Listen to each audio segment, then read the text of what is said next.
God's peace be with you all.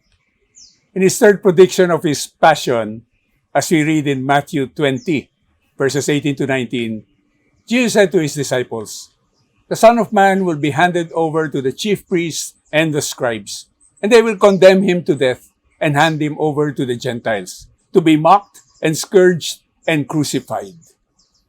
Then Judas started the process of handing over. He told the chief priests, "What are you willing to give me if I hand him over to you?" You know what happened after? Jesus was arrested. Then we see again the handing over, as the chief priests and the elders of the people handed him over to Pilate, who then, after having Jesus scourged, handed him over to be crucified. Now, Judas was an apostle, one of the 12 chosen by Jesus himself. He was a disciple who was with Jesus throughout his public ministry. On the other hand, the chief priests and elders were the top spiritual leaders of Israel.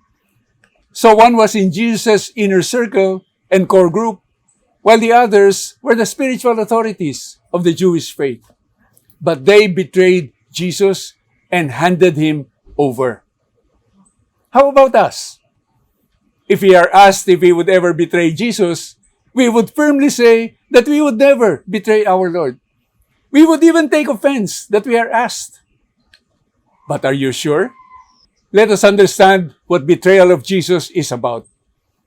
It is a turning away from the good, a giving up of what is right and just and true, an about-face from the straight path of the Lord, an abandonment of one's appointed calling. In fact, those who have been called and favored by God are those who are in a position to betray Jesus. Do we today, in fact, continue to hand Jesus over to be mocked, scourged, and crucified? How? By sin in our lives, by unforgiveness, by gossip and maligning others, by failure to boldly witness to our faith, thereby effectively denying Jesus, by our inaction or tepid action on our mission, by being self-preferential rather than self-denying, by indulging in worldly pleasures rather than giving all up for Jesus. See how it works? But there is also a good handing over. In the case of Jesus, and suffered and died for us, winning for us our salvation. Then we read in John 19, verse 30, "And bowing his head, he handed over the Spirit." This is about handing over everything that we are and do to God. It happens when we have been faithful to our calling.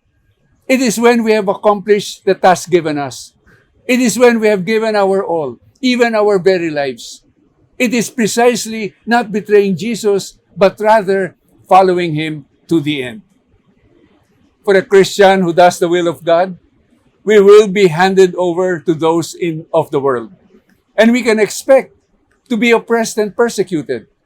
But we also do our own handing over. We hand over our lives to our God. And such handing over is what we should hand over to the next generations. Such handing over should actually be the legacy we pass on to our children and our children's children. As Paul said when he was teaching about the Eucharist in 1 Corinthians 11, verse 23, "For I received from the Lord what I also handed on to you."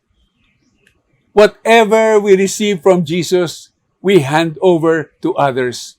What we hand over is always for good and never for bad.